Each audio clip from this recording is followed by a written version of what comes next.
Welcome back to Squawk This Morning. Bill Ackman has now taken a stake in Netflix. The billionaire hedge fund manager saying he bought more than 3.1 million shares after the stock had plunged last week.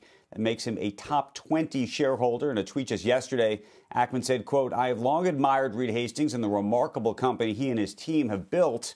We're delighted that the market has now presented us with this opportunity." And in a letter to investors, Ackman wrote about his positions in Netflix and also in Universal Music Group, saying, quote, "We are all in on streaming as we love the business models, the industry context, and the management teams." Now, Ackman's Pershing Square owns 10% of Universal Music Group. You remember he gained that stake after the deal for his SPAC to buy that stake fell apart. So there's an interesting irony there because that deal actually looks like it's also been a great boon for him.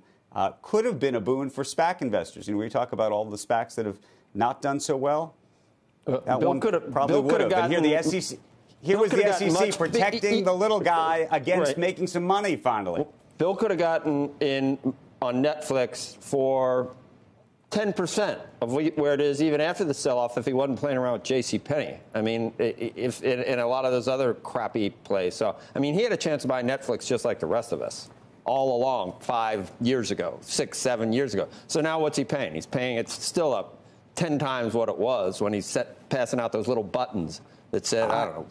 Remember the buttons? I know you find a way to critique him at every turn. You know, Warren Buffett got into Apple. Ostensibly, you could say he got into Apple late. But Warren Buffett got into Apple. He could have bought it when it was nothing. But nobody sits around and says Warren Buffett's a dope for getting him when he got in. So since then. We'll see.